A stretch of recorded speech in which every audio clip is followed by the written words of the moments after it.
بسم اللہ الرحمن الرحیم۔ السلام علیکم۔ امام کے حوالے سے، امامت کے حوالے سے، اور پھر ائمہ طاہرین علیہم السلام کے حوالے سے اہل سنت کی طرف سے بہت زیادہ سوالات کیے جاتے ہیں۔ امام کون ہوتا ہے؟ امام کون بناتا ہے؟ امام کی ذمہ داریاں کیا ہیں؟ امام کی خصوصیات کیا ہیں؟ امامت کا عہدہ کیسا عہدہ ہے؟ امامت کی ذمہ داریاں کیا ہوتی ہیں؟ اور پھر یہ کہ ائمہ طاہرین علیہ السلام کی امامت کو قرآن سے ثابت کرو۔ یہ بات تو بہت زیادہ کی جاتی ہے کہ قرآن سے اپنے اماموں کی امامت کو ثابت کرو۔ اس حوالے سے میری کئی ایک وائس نوٹ ہیں، اور ان میں میں نے امامت کو، ائمہ طاہرین کی امامت کو، امام علی علیہ السلام کی امامت کو قرآن مجید کی متعدد آیات سے ثابت کیا ہوا ہے۔ لیکن آج جس آیت کا میں ذکر کر رہا ہوں وہ نص آیت ہے، امام کے حوالے سے، امامت کے حوالے سے، اور ائمہ طاہرین کی امامت کے حوالے سے۔ وہ آیت کیا ہے؟ وہ سورہ بقرہ کی آیت نمبر 124 ہے۔ سورہ بقرہ آیت نمبر 124۔ ارشاد رب العزت ہوتا ہے، وہ وقت یاد کرو کہ جب اللہ نے ابراہیم کو مختلف طریقوں سے آزمایا اور وہ ان سے عمدگی سے عہدہ برا ہوئے، تو خدا نے ان سے کہا کہ میں نے تمہیں لوگوں کا امام مقرر کیا ہے۔ ابراہیم علیہ السلام نے کہا کہ میری نسل میں بھی امام قرار دے۔ اللہ نے فرمایا، میرا عہد، یعنی یہ امام بنانے کا عہد، ظالموں کو نہیں پہنچے گا، اور تمہاری اولاد میں جو پاک اور معصوم ہے وہی امام بنیں گے۔ یہ تمہاری اولاد میں جو پاک اور معصوم ہے وہی اولاد بنیں گے، یہ بریکٹ میں ہے۔ اچھا، اب عرض اس حوالے سے یہ ہے کہ اس آیت سے دو باتیں ہمیں بڑی واضح انداز میں پتہ چل جاتی ہیں۔ پہلی بات یہ کہ امام صرف وہی ہوگا جس کو اللہ امام بنائے گا۔ لوگوں کا بنایا ہوا امام امام نہیں ہو سکتا ہے۔ حکومت کا بنایا ہوا امام امام نہیں ہو سکتا ہے، کیونکہ اللہ نے کہا کہ ہم نے ابراہیم کو امام بنایا، یعنی امام بنانا اللہ کا کام ہے۔ دوسری بات جو اس میں اللہ تعالیٰ نے فرمائی وہ یہ کہ یہ عہدہ امامت، یعنی امام اس کو نہیں بناؤں گا جو ظالم ہوگا۔ ابراہیم تیری اولاد میں امام میں بناؤں گا، مگر جو ظالم ہوگا اس کو نہیں بناؤں گا۔ اس کا مطلب یہ ہوا، اچھا اب ظلم کیا چیز ہے؟ اب قرآن مجید میں ایک مقام پر اللہ تعالیٰ نے فرمایا ہے کہ شرک سب سے بڑا ظلم ہے، شرک ظلم عظیم ہے۔ تو جو مشرک ہے، جو کبھی بھی کسی نے کسی زمانے میں اس نے شرک کیا ہو، بت پرستی کی ہو، کفر کیا ہو، وہ کبھی بھی امام نہیں بن سکتا ہے۔ اس آیت میں اللہ تعالیٰ نے حضرت ابراہیم علیہ السلام کو امام یعنی رہبر اور پیشوا قرار دیا ہے۔ ابراہیم علیہ السلام نے درخواست کی کہ میری اولاد اور خاندان میں بھی ائمہ قرار دے، تاکہ یہ رشتہ نبوت و امامت منقطع نہ ہو اور صرف ایک شخص کے ساتھ قائم نہ رہے۔ قال من ذریتی، قال ومن ذریتی، خدا نے اس کے جواب میں فرمایا، میرا عہد یعنی مقام امامت ظالموں میں ہرگز نہیں پہنچے گا۔ یعنی ہم نے تمہاری درخواست قبول کر لی ہے، لیکن تمہاری ذریت میں صرف وہ لوگ اس مقام کے لائق ہیں جو پاک اور معصوم ہیں۔ اب آپ کہیں گے کہ جی یہ پاک اور معصوم کہاں سے لے کر آ گئے؟ تو یہ اسی آیت سے ثابت ہو رہا ہے۔ کیوں؟ اس لیے کہ اللہ تعالیٰ نے یہ فرمایا کہ جو ظالم ہیں ہم انہیں امام نہیں بنائیں گے۔ ظلم کے بارے میں کیا کہا ہے میں مزید بھی آگے چل کے بیان کروں گا، لیکن بنیادی طور پر ایک بات جو قرآن مجید میں انتہائی وضاحت کے ساتھ اللہ تعالیٰ نے فرمائی، اور وہ یہ کہ شرک ظلم عظیم ہے۔ شرک ظلم عظیم ہے، یعنی مشرک ظالم ہے۔ جو بھی مشرک ہے وہ ظالم ہے۔ ہمارے ہاں اردو زبان میں ظلم سے مراد ہوتا ہے کسی مظلوم کے اوپر ظلم کرنا۔ وہ اپنے جگہ پر یہ معنی اپنی حیثیت رکھتے ہیں، مگر قرآن مجید نے شرک کو ظلم عظیم قرار دیا ہے اور مشرک کو سب سے بڑا ظالم قرار دیا ہے۔ یعنی جس نے کبھی بھی شرک کیا ہے، جس نے خدا کے علاوہ کسی کی بھی پرستش کی ہو، جو بتوں کے سامنے سجدے کرتا رہا ہو، جھکتا رہا ہو، وہ کبھی بھی امام نہیں بن سکتا۔ یعنی امام کا پھر معصوم ہونا، پاک ہونا ضروری ہو گیا۔ اس آیت میں چند ایسی موضوعات ہیں جن کے بارے میں گہری نظر سے تحقیق کی ضرورت ہے۔ کلمات سے مراد کیا ہے؟ یعنی جن کلمات کا ابراہیم علیہ السلام کا امتحان لیا گیا تھا وہ کیا کلمات تھے؟ آیات قرآن سے اور ابراہیم علیہ السلام کے وہ نظر نواز اعمال جن کے خدا نے تعریف کی ہے کہ مطالعے سے ظاہر ہوتا ہے کہ کلمات وہ جملے جو خدا نے ابراہیم علیہ السلام کو سکھائے دراصل ذمہ داریوں کا ایک گراں اور مشکل سلسلہ تھا جو اللہ نے ابراہیم کے ذمہ کیا، اور اس مخلص پیغمبر علیہ السلام نے انہیں بہترین طریقے سے انجام دیا۔ حضرت ابراہیم کے امتحانات میں یہ امور شامل تھے: نمبر 1، اپنی بیوی اور بیٹے کو مکہ کے خوش اور بے آب و گیا سرزمین میں لے جانا جہاں کوئی انسان نہ بستا تھا۔ نمبر 2، بیٹے کو قربان گاہ میں لے جانا اور فرمان خدا سے اسے قربان کرنے کے لیے پرعزم آمادگی کا مظاہرہ کرنا۔ نمبر 3، بابل کے بت پرستوں کے مقابلے میں قیام کرنا، بتوں کو توڑنا اور اس تاریخی مقدمے میں پیش ہونا اور نتیجتاً آگ میں پھینکا جانا، اور ان تمام مراحل میں اطمینان و ایمان کا ثبوت دینا۔ نمبر 4، بت پرستوں کی سرزمین سے ہجرت کرنا اور اپنی زندگی کے سرمایہ کو ٹھوکر مارنا اور دیگر علاقوں میں جا کر پیغام رسالت پہنچانا۔ ایسے ہی اور بہت سارے امور تھے، اور وہ ان تمام امور میں حضرت ابراہیم علیہ السلام نے زبردست کامیابی حاصل کی۔ یہ واقعہ ہے کہ ان میں سے ہر ایک بہت سخت اور مشکل آزمائش تھی، لیکن ابراہیم علیہ السلام ایمانی قوت کے ذریعے ان تمام میں پورا اترے اور ثابت کیا کہ وہ مقام امامت کی اہلیت رکھتے ہیں۔ دیکھیں، مقام امامت کی اہلیت کون رکھتا ہوگا؟ کہ جو ہر مشکل دور سے، ہر مشکل وقت سے، ہر مشکل امتحان سے گزر کے چلا جاتا ہے۔ امام کسے کہتے ہیں؟ اس زیر بحث آیت سے ظاہر ہوتا ہے کہ حضرت ابراہیم کو جو مقام امامت بخشا گیا ہے وہ مقام نبوت و رسالت سے بالاتر تھا۔ اس کی توضیح کے لیے امامت کے مختلف معنی بیان کیے جاتے ہیں۔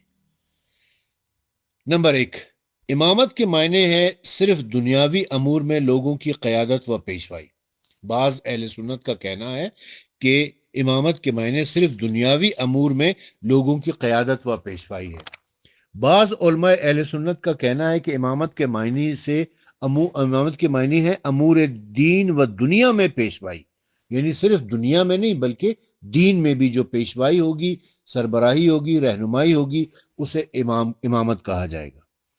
جو تیسرا مفہوم بیان کیا جاتا ہے امامت کا، کہ امامت کا معنی ہے کہ دینی پروگراموں کا ثابت ہونا جس میں حدود احکام الہی کے اجرا کے لیے حکومت کا وسیع مفہوم شامل ہے۔ اس طرح ظاہری اور باطنی پہلوؤں سے نفوذ کی تربیت اور پرورش بھی امامت کے مفہوم میں داخل ہے۔ تیسرے معنی کے لحاظ سے یہ مقام رسالت و نبوت سے بلندتر ہے، کیونکہ نبوت و رسالت خدا کی طرف سے خبر دینا، اس کا فرمان پہنچانا اور خوشخبری دینا اور تنبیہ کرنا ہے، لیکن منصب امامت میں ان امور کے ساتھ ساتھ اجرائے احکام اور نفوذ کی ظاہری و باطنی تربیت بھی شامل ہے۔ البتہ واضح ہے کہ بہت سے پیغمبر مقام امامت پر بھی فائز تھے۔ انشاءاللہ اس کا ذکر میں آگے چل کے کرتا ہوں۔ در حقیقت مقام امامت دینی منصوبوں کو عملی شکل دینے کا نام ہے، یعنی ایصال علی المطلوب، مقصود تک پہنچنا، اجرائے قوانین الہی کے لحاظ سے اور تکوینی ہدایت کے اعتبار سے، یعنی تاثیر باطنی اور نفوذ روحانی۔ یہ وہ شعاع نور ہے جو انسانی دلوں کو روشنی بخشتی ہے اور انہیں ہدایت کرتی ہے۔ اس لحاظ سے امام بالکل آفتاب کی طرح ہے جو اپنی شعاؤں سے سبززاروں کی پرورش کرتا ہے۔ قرآن مجید میں ارشاد باری تعالیٰ ہے سورہ احزاب کی آیت نمبر 43 میں کہ وہی ہے جو رحمت بھیجتا ہے اور اس کے ملائکہ رحمت بھیجتے ہیں تاکہ تمہیں تاریکیوں سے نور کی طرف نکال کے لے جائے، اور وہ مومنین پر مہربان ہے۔ اس آیت سے واضح ہوتا ہے کہ اللہ کی خاص رحمتیں اور فرشتوں کی غیبی امداد مومنین کی تاریکیوں سے نور کی طرف رہبری کرتی ہیں۔ یہ بات امام پر صادق آتی ہے۔ امام اور مقام امامت کے حامل عظیم پیغمبر مستعد و آمادہ افراد کی تربیت کرتے ہیں اور انہیں جہالت و گمراہی سے نکال کر نور ہدایت کی طرف لے جاتے ہیں۔ اس میں شک نہیں کہ زیر بحث آیت میں امامت کے مذکورہ تیسرے مفہوم ہی کی طرف اشارہ ہے، کیونکہ قرآن کے متعدد آیات سے ظاہر ہوتا ہے کہ امامت کے مفہوم میں ہدایت بھی شامل ہے، جیسا کہ سورہ سجدہ کی آیت نمبر 24 میں ہے کہ ہم نے انہیں امام بنایا تاکہ ہمارے فرمان کے مطابق ہدایت کرے، اس لیے کہ وہ صبر اور استقامت رکھتے ہیں اور ہماری آیات پر ایمان و یقین رکھتے ہیں۔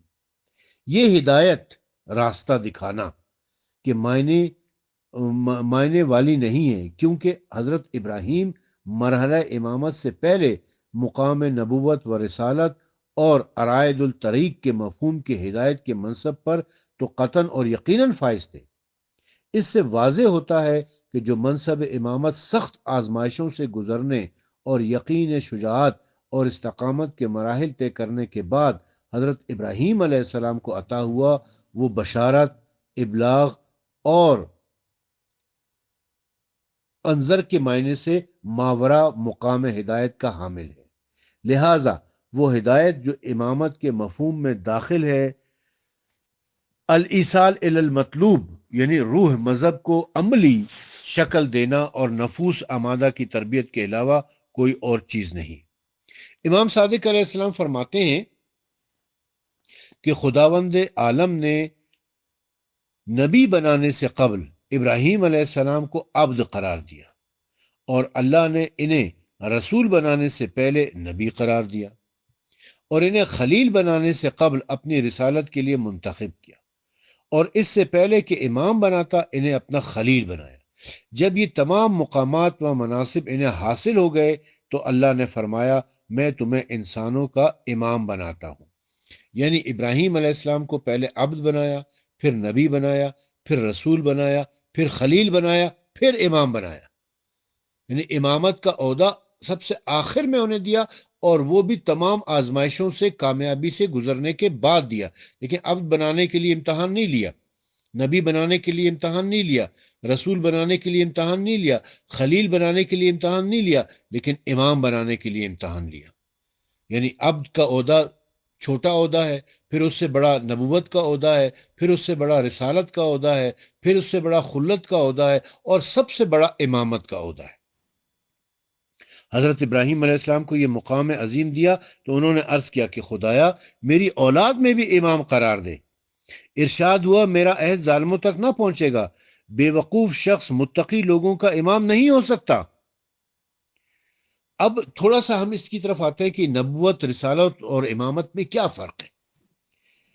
اس آیت میں اور موجودہ ارشادات اور احادیث میں وارد ہونے والی مختلف تعبیرات سے ظاہر ہوتا ہے کہ خدا کی طرف سے مامور لوگ مختلف منصوبوں پر فائز ہوتے ہیں۔ مقام نبوت کیا ہے؟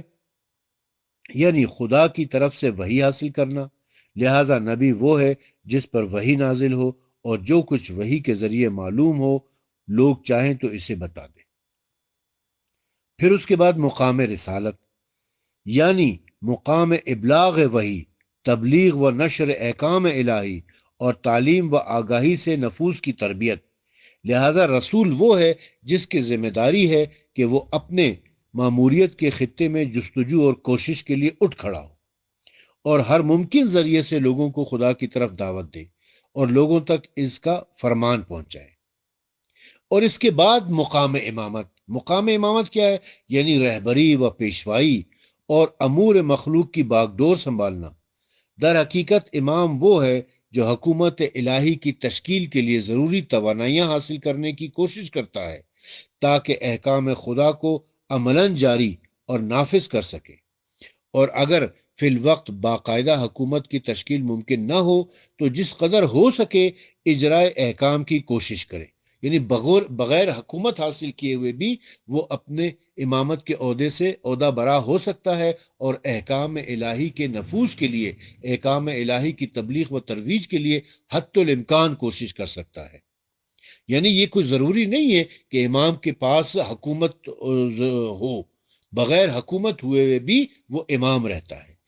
بالفاظ دیگر امام کا کام اور ذمہ داری احکام و قوانین الہی کا اجرا ہے، جبکہ رسول کی ذمہ داری احکام الہی کا ابلاغ ہے۔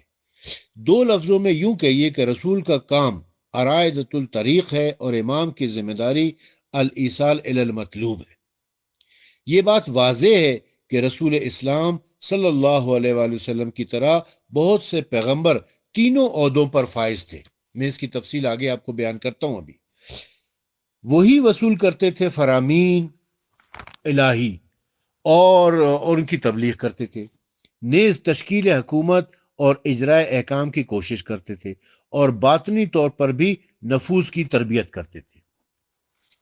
المختصر یہ کہ امامت ہر جہت سے مقام رہبری کا نام ہے، وہ مادی ہو یا مانوی، جسمانی ہو یا روحانی، اور ظاہری یا باطنی۔ امام حکومت کا سربراہ، لوگوں کا پیشوا، مذہبی رہنما، اخلاق کا مربی اور باطنی ہدایت کا ذمہ دار ہوتا ہے۔ اپنی مخفی اور مانوی قوت سے امام اہل افراد کو سیر تکامل کے لیے باطنی رہبری کرتا ہے، اپنی علمی قدرت کے ذریعے نادان و جاہل افراد کو تعلیم دیتا ہے، اور اپنی حکومت کی طاقت سے یا دیگر اجرائی طاقتوں سے اصول عدالت کا اجرا کرتا ہے۔ اب امامت یا حضرت ابراہیم کی آخری سیر تکامل کے حوالے سے عرض یہ ہے کہ امامت کی حقیقت کے بارے میں ہم جو کچھ کہہ چکے ہیں، اس سے ظاہر ہوتا ہے کہ ممکن ہے کہ کوئی شخصیت مقام تبلیغ رسالت کی حامل ہو لیکن منصب امامت پر فائز نہ ہو، کیونکہ اس منصب کے لیے ہر پہلو سے بہت زیادہ اہلیت و لیاقت کی ضرورت ہے، اور یہ وہ مقام ہے جسے ابراہیم علیہ السلام تمام امتحانات کے بعد حاصل کر سکے ہیں۔ اس سے ضمناً یہ بھی واضح ہوتا ہے کہ امامت حضرت ابراہیم کے لیے سیر تکامل کی آخری منزل تھی۔ جو لوگ سمجھتے ہیں کہ امامت کا مطلب ہے کہ کسی شخص کا خود سے اہل اور نمونہ ہونا، تو حضرت ابراہیم مسلماً آغاز نبوت سے ایسے ہی تھے، اور جو سمجھتے ہیں کہ امامت کا مقصد دوسرے کے لیے نمونہ اور ماڈل ہونا ہے، تو یہ صفت ابراہیم علیہ السلام بلکہ تمام انبیاء و مرسلین میں ابتدائے نبوت سے موجود ہوتی ہے۔ اس لیے تو سب کہتے ہیں کہ پیغمبر کو معصوم ہونا چاہیے، کیونکہ اس کے اعمال اور کردار دوسروں کے لیے نمونہ قرار پاتے ہیں۔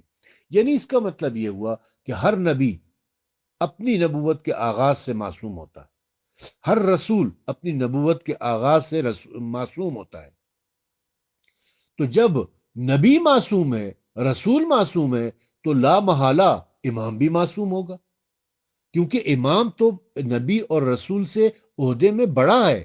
تو جب چھوٹے عہدے والے معصوم ہیں، کیونکہ نبی پروموٹ ہو کر ترقی پا کر رسول بنتا ہے، رسول ترقی پا کر امام بنتا ہے، تو جب چھوٹے عہدے کے لیے یعنی نبی کے لیے معصومیت ضروری ہے، تو لا محالہ بڑے عہدے یعنی رسالت کے لیے بھی معصومیت ضروری ہوگی، اور اس سے بڑے عہدے یعنی امامت کے لیے تو بدرجہ اولا معصومیت ضروری اور لازمی ہوگی۔ زیر بحث آیت کے علاوہ مندرجہ ذیل آیت میں بھی ایسے ارشادات موجود ہیں جو ہماری بات پر شاہد ہیں۔ مثلا سورہ انبیاء کی آیت نمبر 73 میں اللہ تعالیٰ نے ارشاد فرمایا کہ اور ہم نے انہیں امام قرار دیا جو ہمارے حکم سے لوگوں کی ہدایت کرتے ہیں۔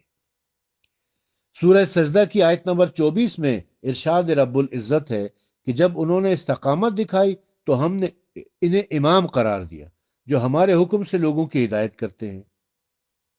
پہلی آیت جو بعض انبیاء و مرسلین کی طرف اشارہ کر رہی ہے، اور دوسری جس میں بنی اسرائیل کے کچھ انبیاء کا ذکر ہے، نشاندہی کرتی ہے کہ امامت کا تعلق ہمیشہ سے ایک خاص قسم کی ہدایت سے رہا ہے جو فرمان خدا کے مطابق ہے۔ ظلم کسے کہتے ہیں؟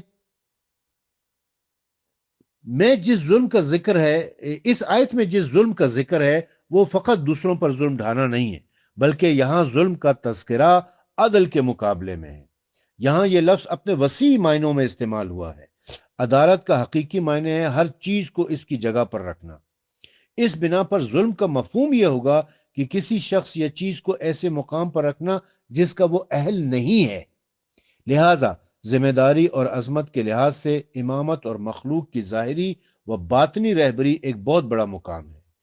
ایک لمحہ کا گناہ اور نافرمانی بلکہ سابقہ غلطی بھی اس مقام کی اہلیت چھن جانے کا باعث بنتی ہے۔ یہی وجہ ہے کہ ائمہ اہل بیت علیہم السلام سے مروی احادیث میں حضرت علی علیہ السلام کے لیے رسول اسلام صلی اللہ علیہ وسلم کے خلیفہ بلا فصل ہونے کے ثبوت میں یہ آیت اس آیت سے استدلال کیا گیا ہے، اور اس بات کی نشاندہی کی گئی ہے کہ دوسرے لوگ تو زمانہ جاہلیت میں بت پرست تھے، مگر وہ شخص جس نے ان کسی بھی مقام پر کبھی بھی کسی بھی بت کو سجدہ نہ کیا ہو، وہ صرف اور صرف علی علیہ السلام ہے۔ حشام بن سالم امام صادق علیہ السلام سے روایت کرتے ہیں کہ آپ نے فرمایا، منصب امامت پر فائز ہونے سے پہلے حضرت ابراہیم علیہ السلام پیغمبر تھے، یہاں تک کہ خدا نے فرمایا میں تجھے انسانوں کا امام بناتا ہوں۔ انہوں نے کہا کہ میری اولاد میں بھی امام قرار دے۔ فرمایا میرا عہد ظالموں تک نہیں پہنچے گا، لہٰذا جنہوں نے بتوں کی پرستش کی ہے وہ امام نہیں ہو سکتے۔ ایک اور حدیث میں حضرت عبداللہ ابن مسعود رضی اللہ تعالیٰ عنہ کے حوالے سے پیغمبر اکرم صلی اللہ علیہ وسلم سے منقول ہے کہ آپ نے فرمایا کہ خداوند عالم نے ابراہیم علیہ السلام سے فرمایا، میں امامت کا عہدہ تیری اولاد میں سے ظالموں کو نہیں بخشوں گا۔ ابراہیم علیہ السلام نے عرض کیا کہ وہ ظالم کہ جن کو یہ منصب نہیں پہنچ سکتا وہ کون ہے؟ خدا نے فرمایا وہ شخص ظالم ہے جس نے بت کو سجدہ کیا۔ میں ایسے کو ہرگز امام نہیں بناؤں گا اور نہ ہی وہ امام بننے کی صلاحیت رکھتا ہے۔ امام کا تعین خدا کی طرف سے ہوتا ہے۔ اس آیت سے ضمناً یہ بھی معلوم ہوتا ہے کہ امام ہر لحاظ سے لوگوں کے رہبر کے مفہوم کے اعتبار سے خدا کی طرف سے معین ہونا چاہیے، کیونکہ امامت ایک قسم کا خدائی عہدہ ہے، اور واضح رہے کہ خدا کہ جسے خدا معین کرے گا اسی کے پیمان کے ایک طرف خود خدا ہوگا۔ یہ بھی ظاہر ہے کہ جن لوگوں کے ہاتھ ظلم و ستم سے رنگے ہوئے ہیں اور ان کی زندگی میں کہیں ظلم کا نشان موجود نہیں ہے، چاہے اپنے اوپر ظلم ہی کیوں نہ کیا ہو، یہاں تک کہ ایک خطے کے لیے بت پرستی کی ہو اور ایک لہجے کے لیے بت پرستی کی ہو، وہ امامت کی اہلیت نہیں رکھتے۔ اصطلاح میں کہتے ہیں کہ امام کو اپنی تمام زندگی میں معصوم ہونا چاہیے۔ کیا خدا کے سوا کوئی صفت عصمت سے آگاہ ہو سکتا ہے؟ نہیں، یقیناً نہیں ہو سکتا ہے۔ تو اس کا مطلب یہ ہوا کہ امام صرف وہی ہوگا جس کو اللہ نے امام بنایا ہو۔ اب ایک کتاب ہے کوکب دری، جو اہل سنت کے ایک بڑے عالم ہیں، علامہ سید محمد کشفی ترمذی سنی اور حلفی، ان کی کتاب ہے کوکب دری، جس کے صفحہ نمبر 193 پر یہ لکھتے ہیں اسی آیت کی تفسیر میں، یہی سورہ بقرہ کی آیت نمبر 124 کی تفسیر میں لکھتے ہیں کہ خدا تعالیٰ نے حضرت ابراہیم علیہ السلام سے خطاب کرتا ہے اور استفتاء اور امتنان و احسان کے طور پر فرماتا ہے کہ میں نے تجھ کو خلائق کا امام اور پیشرو بنایا ہے۔ ابراہیم علیہ السلام نے خالق بیچوں سے عرض کیا کہ میری ذریت اور اولاد کو بھی ایسا ہی امام بنا۔ حق تعالیٰ نے فرمایا میرا عہد و پیمان جو امامت اور خلافت ہے تیرے ان فرزندوں کو نہ پہنچے گا جو بت پرست ہوں گے۔ حمیدی نے حضرت عبداللہ ابن مسعود رضی اللہ تعالیٰ عنہ سے روایت کی ہے کہ سید المرسلین نے اس آیت کی شان نزول میں فرمایا کہ ابراہیم کی دعا اور درخواست جو اپنی ذریت کے لیے فرمائی تھی منتہا ہو کر اس امام کو پہنچی جس نے ہرگز کسی بت کے آگے سجدہ نہیں کیا۔ اسی سبب سے اللہ تعالیٰ نے مجھ یعنی رسول اکرم صلی اللہ علیہ وسلم کو پیغمبر مرسل بنایا تھا اور علی کو میرا وصی قرار دیا تھا۔ اس کے بعد ایک اور کتاب ہے جی عظمت اہل بیت در نظر اہل سنت والجماعت۔ اس کتاب کے صفحہ نمبر 127 کے اوپر حدیث نمبر 321 ہے، جس میں یہ اسی آیت کی تفسیر میں، جس میں حضرت عبداللہ ابن مسعود رضی اللہ تعالیٰ عنہ بیان کرتے ہیں کہ رسول اللہ صلی اللہ علیہ وسلم نے فرمایا میں اپنے بابا حضرت ابراہیم کی دعا ہوں۔ ہم نے عرض کیا کہ آپ کس طرح حضرت ابراہیم کی دعا ہیں؟ حضرت صلی اللہ علیہ وسلم نے فرمایا جب اللہ تعالیٰ نے حضرت ابراہیم علیہ السلام کو وحی کی کہ میں تمہیں لوگوں کا امام بنانے والا ہوں، پھر آپ نے سورہ بقرہ کی آیت نمبر 124 کی تلاوت کی اور پھر فرمایا تو حضرت ابراہیم بہت مسرور ہوئے اور بارگاہ الہی میں دعا کی کہ میری ذریت میں بھی امام بنانا۔ اللہ تعالیٰ نے فرمایا اے ابراہیم میں تم سے وہ وعدہ نہیں کروں گا جو میں پورا نہیں کروں۔ حضرت ابراہیم نے عرض کیا کہ اے میرے رب وہ عہد کیا ہے؟ فرمایا میں تیری اولاد میں امام تو بناؤں گا مگر جو ظالم ہیں انہیں نہیں بناؤں گا۔ حضرت ابراہیم علیہ السلام نے فرمایا میری اولاد میں ظالم کون ہوگا؟ ارشاد ہوا کہ جو شخص میرے علاوہ کسی اور یا بتوں کی پرستش کرے گا میں اسے کبھی امام نہیں بناؤں گا اور نہ ہی وہ امامت کے لائق ہے۔ یہ سن کر حضرت ابراہیم علیہ السلام نے عرض کیا، یا اللہ مجھے اور میری اولاد کو بت پرستی سے بچا۔ یا اللہ ان بتوں نے بہت لوگوں کو گمراہ کیا ہے۔ رسول اکرم صلی اللہ علیہ وآلہ وسلم نے فرمایا، جب خلیل اللہ حضرت ابراہیم علیہ السلام کی وہ دعا مجھ تک پہنچی اور علی تک پہنچی، پس مجھے نبی اور رسول بنایا اور علی کو میرا وصی اور امام بنایا ہے، اور علی کی اولاد میں 11 امام بنائے ہیں۔ حدیث نمبر 312 میں ہے کہ حضرت ابراہیم کی دعا تھی کہ میری ذریت میں امام بنا۔ اللہ تعالیٰ نے دعا قبول کی۔ حضرت ابراہیم کی ذریت ان کے 2 بیٹوں سے چلی، یعنی حضرت اسحاق اور حضرت اسماعیل سے۔ حضرت اسحاق کے بارے میں اللہ تعالیٰ فرماتا ہے سورہ انبیاء کی آیت نمبر 72 اور 73 میں، اور ہم نے انہیں یعنی ابراہیم کو اسحاق اور یعقوب انعام میں دیے، اور ہم نے سب کو نیکوکار بنائے رکھا، اور ہم نے انہیں امام بنایا کہ وہ ہمارے حکم سے ہدایت کرتے ہیں، اور ہم نے ان کی طرف نیک کاموں اور نماز قائم رکھنے اور زکوٰۃ ادا کرنے کی وحی کی، وہ سب ہماری ہی عبادت کرنے والے تھے۔ پھر سورہ انعام کی آیت نمبر 84 تا 85 میں فرمایا ہے، اور ہم نے اسے یعنی ابراہیم کو اسحاق اور یعقوب عطا کیے، اور ہم نے ہر ایک کو راستہ دکھایا، اور نوح کو پہلے ہی راستہ دکھایا تھا، اور اس ابراہیم کی ذریت یعنی اولاد سے میں نے داؤد اور سلیمان اور ایوب اور یوسف اور موسیٰ اور ہارون کو، اور ہم نیکی کرنے والوں کو ایسا ہی بدلہ دیتے ہیں، اور ذکریا اور یحییٰ اور عیسیٰ اور الیاس کو، یہ سب صالحین میں سے تھے، یعنی ان سب کو امام بنایا۔ اب آپ ذرا گنتی کریں کہ اس آیت میں یعنی جو سورہ انعام کی آیت نمبر 84 اور 85 ہے، اس میں اللہ تعالیٰ نے حضرت ابراہیم کی اولاد میں کتنے امام بنائے ہیں؟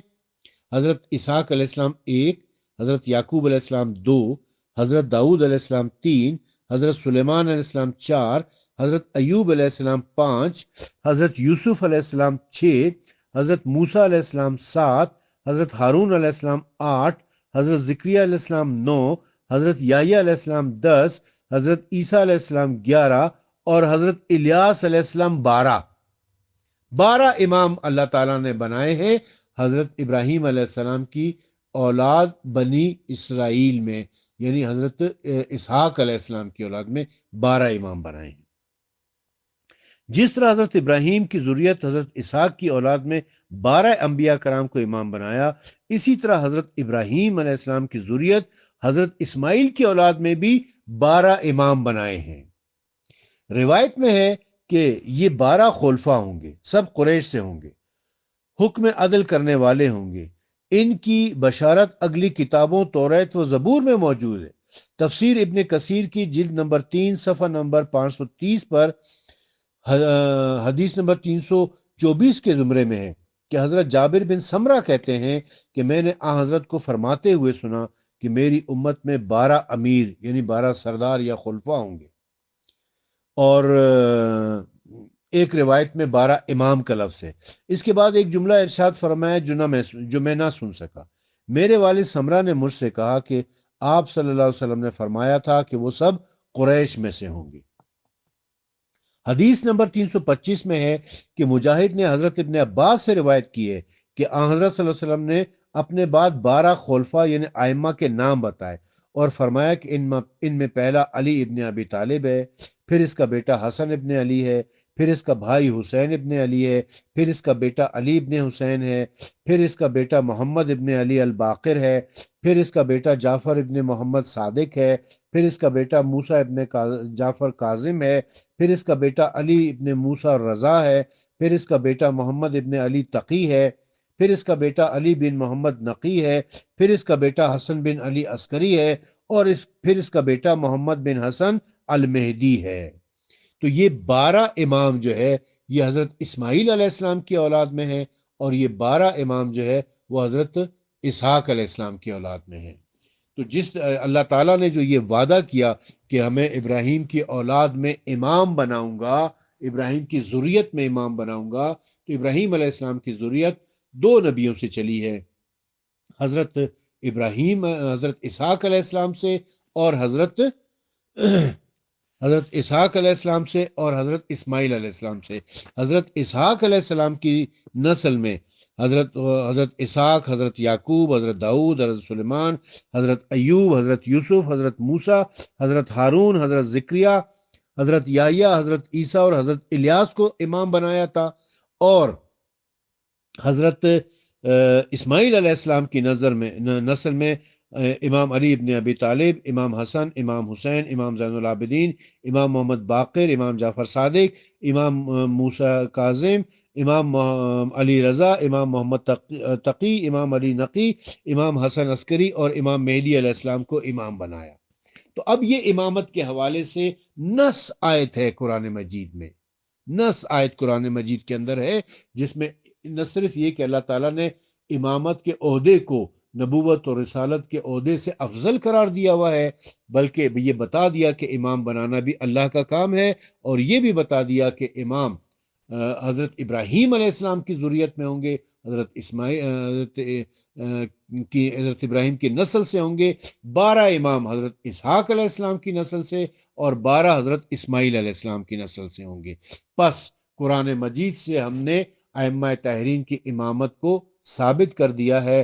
اب بھی اگر کوئی نہیں مانتا ہے تو وہ ائمہ طاہرین کی امامت کو نہ ماننے والا اصل میں قرآن مجید کو نہ ماننے والا ہے، قرآن کا مخالف ہے، قرآن کی نص آیات کا مخالف ہے، اور جو قرآن کی آیت کا مخالف ہو اس کے بارے میں آپ جانتے ہیں کہ کیا ہے۔ میں یہ بھی ایک وائس نوٹ میں عرض کر چکا ہوں کہ بائبل سے بھی 12 اماموں کی امامت ثابت ہے۔ یہ میرا الگ سے اس کے اوپر ایک وائس نوٹ ہے کہ 12 اماموں کی امامت کو میں نے بائبل سے ثابت کیا ہوا ہے۔ وآخر دعوانا ان الحمد للہ رب العالمین۔